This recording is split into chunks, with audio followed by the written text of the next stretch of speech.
So Halo Infinite might be delayed to 2022, and it does look like that 343 is actually considering that they might drop the support for the Xbox One for the game. I want to talk about it. Before we get on with the video, definitely hit that like button if you enjoy the content. You can always subscribe to the channel for weekly content, and don't forget you can follow me on Twitter at LordAddictIOP, and you can always hit that bell icon there at the bottom. Without any further ado, let's get on with the video.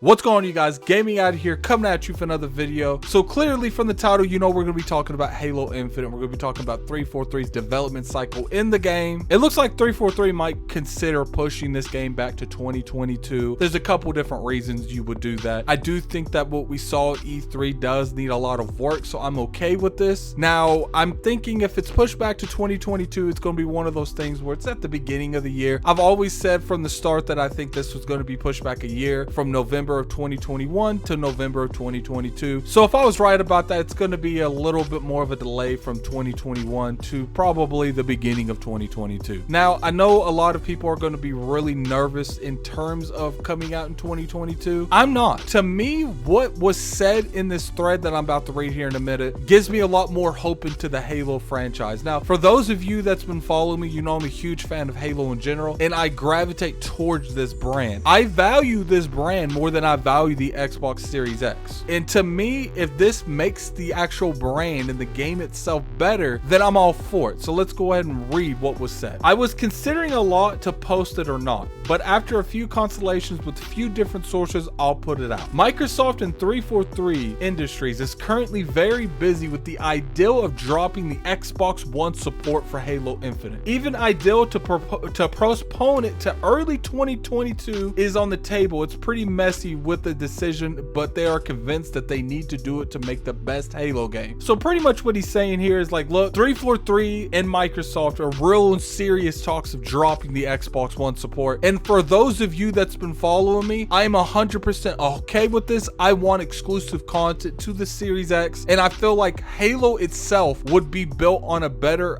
foundation if they built it on the Series X. But clearly, right now it's being built for the Xbox One. So if you want to really take advantage of the Xbox Series X, it's going to need more of a delay to take advantage of that next gen hardware. And to me, I want that. I want the best Halo we possibly can get. And you know, right now it's not looking that great for the Xbox One, so I would rather them push it to only next gen and take a little bit more time to give us that next gen experience, that people went to the July event, that they watched this Halo event because they wanted to see what that game can look like on next gen only. Now, this does put more speculation and more pressure on 343, because if you give another delay, which is not really technically a delay right now until Microsoft comes out and say it, but if it does get delayed to 2022, you're going to have to show why it needed to be delayed. So it's going to put more pressure, more expectations on this next gen only Halo game, and I hope 343 is up for the job. Clearly in the past they've showed us that they have definitely dropped the ball multiple times, and I'm hoping that if they get the time they need and they only focus on next gen hardware, that they can make the Halo game that they envisioned, and it would be a good experience for the Halo fans and the consumers in general. So let's go ahead and read a little bit more additionally on what exactly was said besides that post. So the current version of Halo Infinite on the Xbox One S is nowhere near 1080p, even lower than 900p, and is having serious asset loading issues, much worse than you've seen on the PC demo. Ideal is to change at the engine level how assets load, make ray tracing as default, so that means you'll get ray tracing from the standard and not like up-resed or anything like that. Improved unlock some assets, improve geometry, post-processing, add more CPU bound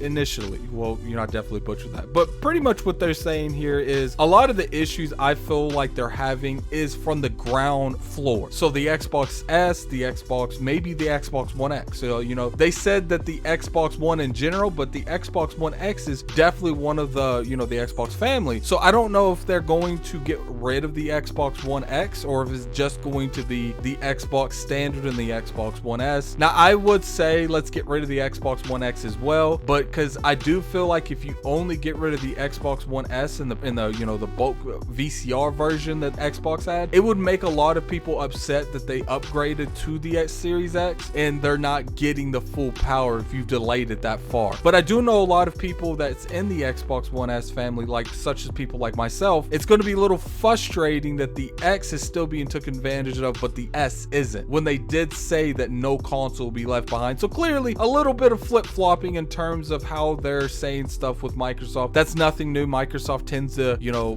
back out of certain terms that they use and certain ideals that they have. But in particular, this one right here, I'm okay with, because I want the best Halo experience that you could possibly have. And to me, it's like I said earlier, it's got to be on that Xbox Series X, and it's got to only be on that Xbox Series X, because there are certain visually ideals and certain mindsets that you cannot have mechanically unless the game is being built around that console. But anyway, you know, that's just my opinion. Clearly, I don't know anything about the marketing terms of it. I don't know anything about, you know, the business aspects of dumping the Xbox One X and the Xbox One S. I don't know how that would affect their overall, you know, PR movement. Maybe they want to keep those past ones because they would really definitely get attacked by the PR. They would get attacked by generally everyone that's not the hardcore, because the only ones that really want a next gen experience is the hardcore casual. They want to be able to use the Xbox One S's and the Xbox One X's that they bought in the past year. They want to be able to play Halo Infinite on them. So that's something they're clearly going to have to take, you know, in consideration if they do this. Now, me personally, I want them to do it. I want the best Halo. Don't need to say that again. But in order to do that, you're going to have to drop those systems. But, you know, it's like I said, definitely put that in the comment section below. Would you guys prefer them to drop the Xbox One X and the Xbox One S? Or would you prefer them just to drop the Xbox One S, but still have Halo Infinite able to play on the Xbox One X? I'm curious what you guys' responses are. Until the next time, this is Gaming Addict. I'm out of here. Peace.